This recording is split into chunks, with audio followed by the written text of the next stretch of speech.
mga kababayan. Good evening and welcome to another segment of M2M News. My name is Mary Tess Ortreras. And this is Matthew Yagan bringing you up-to-date news. Today's story is on the California budget crisis and how we got here and its current effects on higher education.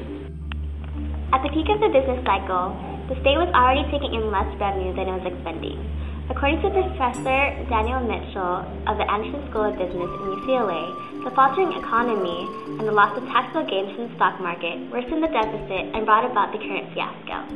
Political analysts blame factors such as voter-approved term limits for legislators and a 2/3 requirement for passing budget bills, and redistricting the legislature that removes centrists from the budgetary process.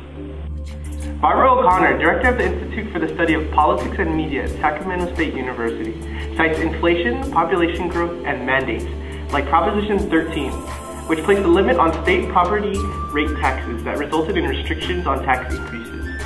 All of these have a snowball effect over the past 30 years.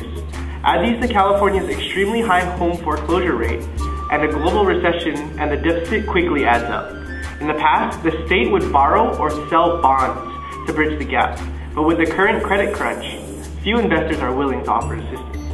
The deficit is growing larger each day as California legislators struggle to come up with a solution. California is one of the handful of states that requires a 2/3 majority vote in legislators to pass the budget. California is currently in a $20 billion deficit.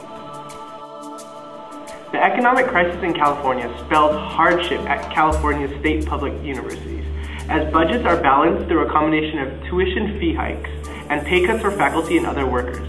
Recently, however, Governor Arnold Schwarzenegger promised to reallocate money from the state prisons to higher education.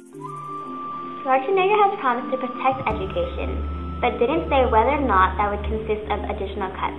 The governor proposed a constitutional amendment called the third ballot measure, which would reverse the ratio of California's budget on prisons and higher education.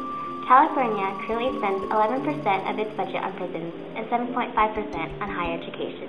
Therefore, the two amounts will be switched. Mr. Schwarzenegger said in his final annual address to the legislature that choosing universities over prisons is a historic and transforming realignment of California's priorities.